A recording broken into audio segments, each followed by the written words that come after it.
Bismillahirrahmanirrahim. Assalamualaikum warahmatullahi wabarakatuh.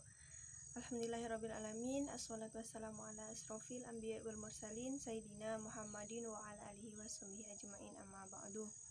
Alhamdulillahirrabbilalamin. Pertama-tama marilah kita panjatkan puji syukur kepada Allah Subhanahu wa taala yang telah memberikan kita beribu-ribu kenikmatan jasmani maupun rohani sehingga kita masih bisa menghirup udara segar pada kesempatan kali ini.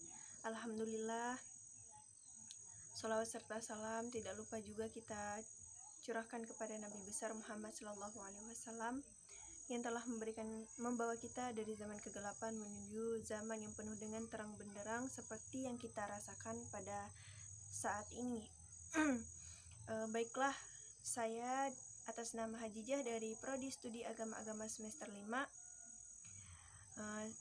di sini untuk memenuhi tugas patologi sosial yang mana membuat video menjelaskan tentang KKN. KKN di sini bukan diartikan sebagai kuliah kerja nyata, tetapi KKN di sini diartikan sebagai korupsi, kolusi, dan nepotisme. Ada 3. Nah, ini yang biasa disingkat dengan KKN. Korupsi kita tahu bahwa korupsi itu adalah tindak pidana penyelewengan.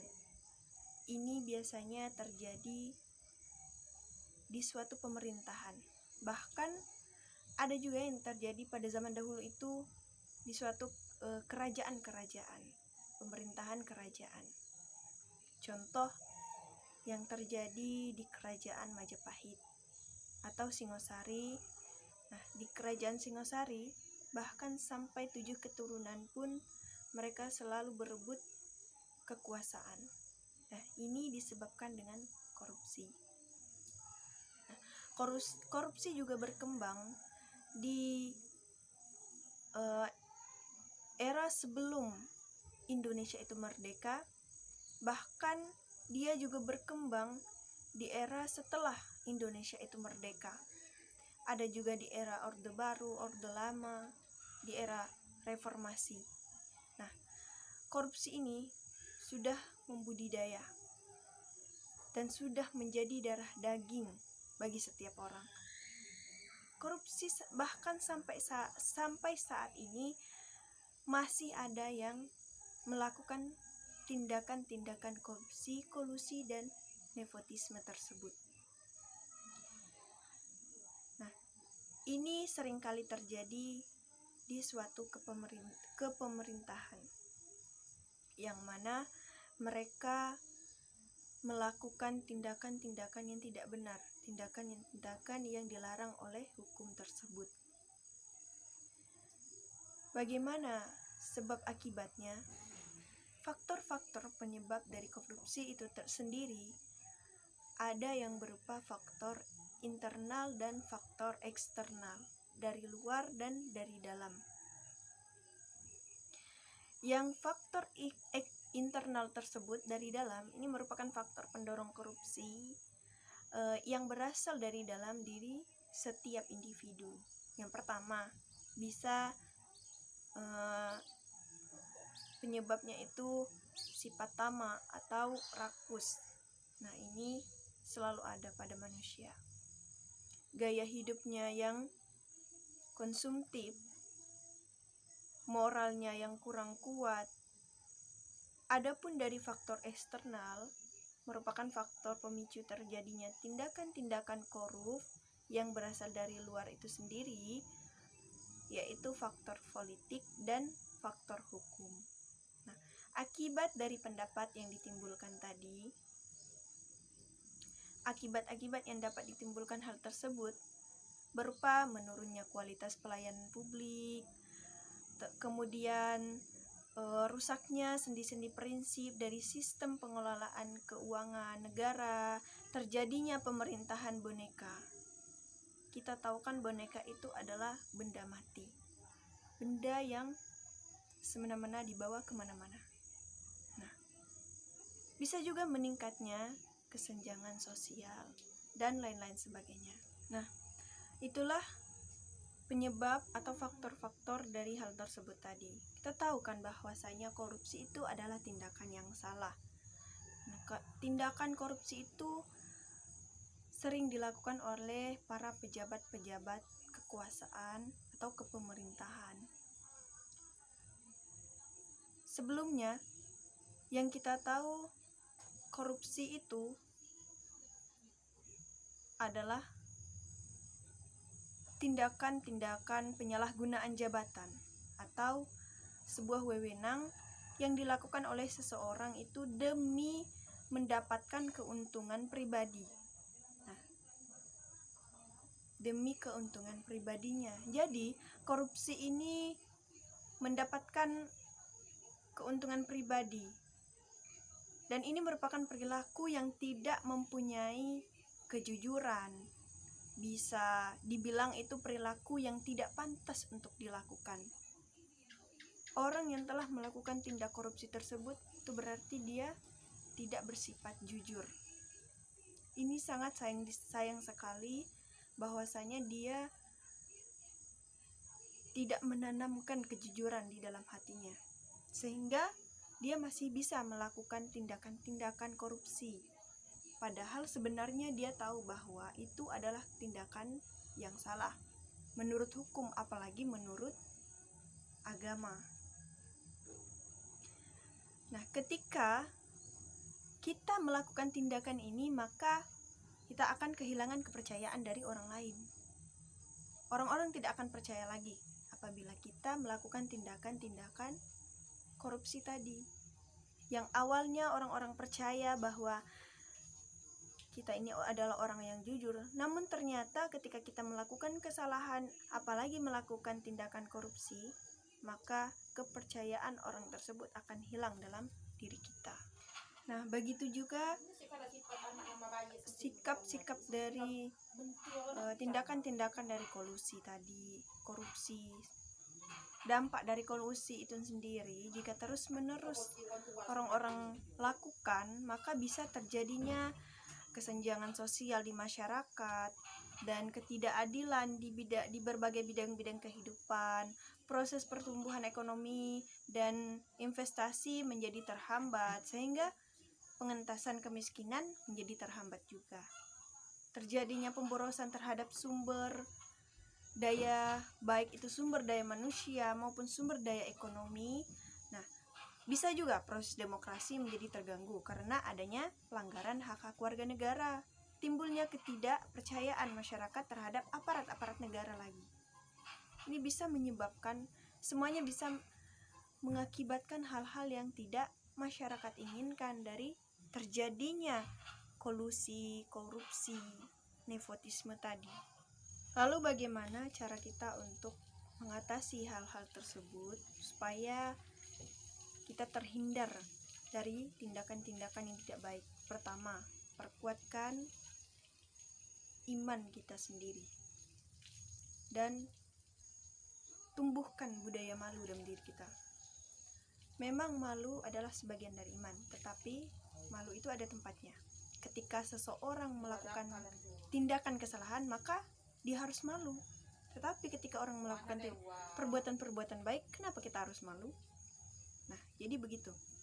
Bagaimanapun juga, keimanan itu adalah benteng dari segala sesuatu yang mana itu akan menjerumuskan kita ke dalam hal-hal yang tidak baik. Karena orang yang imannya kuat itu takut terhadap azabnya Allah Subhanahu wa Ta'ala dan merasa dia senantiasa diawasi oleh Allah ketika dia ingin berbuat sesuatu, apalagi sesuatu yang tidak baik. Nah, jadi yang kedua itu adalah sistem pengajian yang layak. Maksudnya sistem penggajian yang layak sebagaimana manusia biasa. Para pejabat itu tentu memerlukan uang yang mencukupi kebutuhan diri dan keluarganya. Nah, untuk itu agar kita bisa bekerja dengan tenang dan tidak tergoda untuk berbuat sesuatu yang tidak baik, berbuat sesuatu yang curang. Jadi kita harus mereka harus memberikan gaji yang dan fasilitasnya yang layak juga, tanpa harus melakukan tindakan-tindakan yang tidak baik.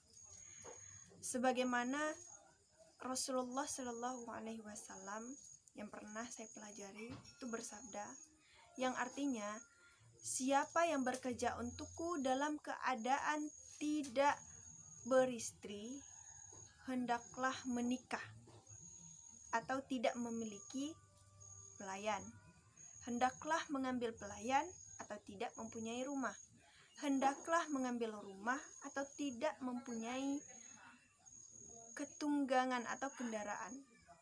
Hendaknya mengambil kendaraan. Siapa saja yang mengambil selain itu, dia curang atau pencuri. Hadis riwayat Abu Daud. Yang ketiga, perbuatan sistem, birokrasi, dan hukum yang anti korupsi dan anti kolusi. Misalnya, hukum yang melarang segala untuk pemberian suap menyuap ataupun hadiah kepada pejabat-pejabat atau hakim tersebut.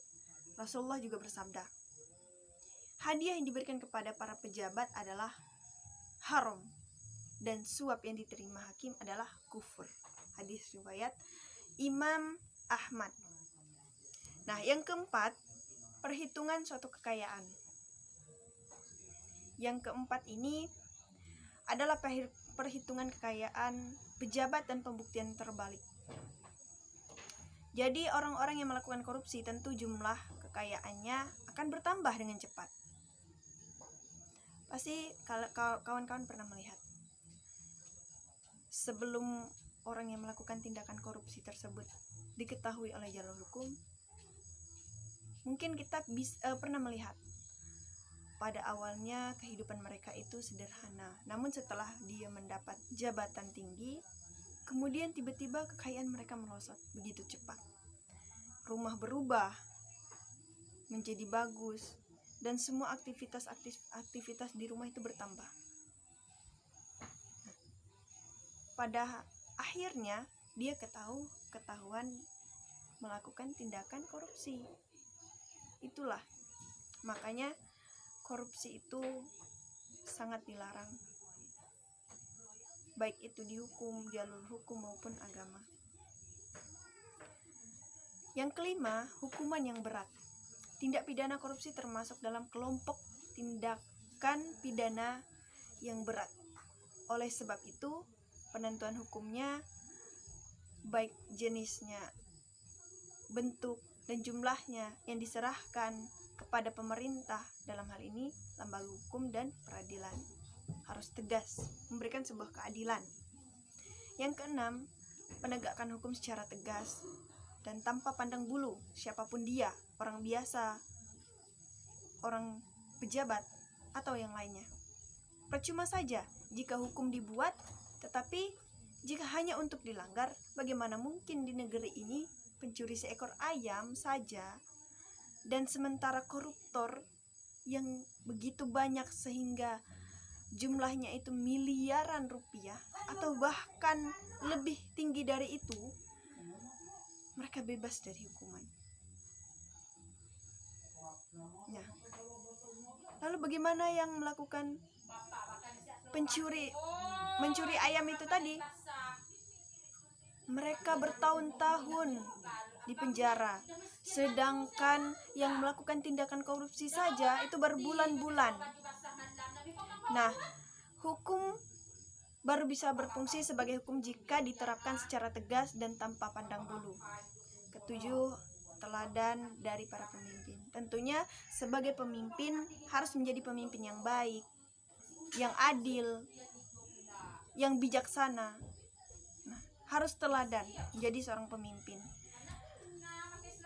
Jangan sampai memanfaatkan dirinya menjadi seorang pemimpin untuk melakukan tindakan-tindakan yang tidak baik. Itu sudah melanggar hukum. Mungkin ini saja yang dapat saya sampaikan. Kurang dan lebihnya mohon maaf apabila ada kesalahan-kesalahan dalam penyampaian. Akhiron, wassalamualaikum warahmatullahi wabarakatuh.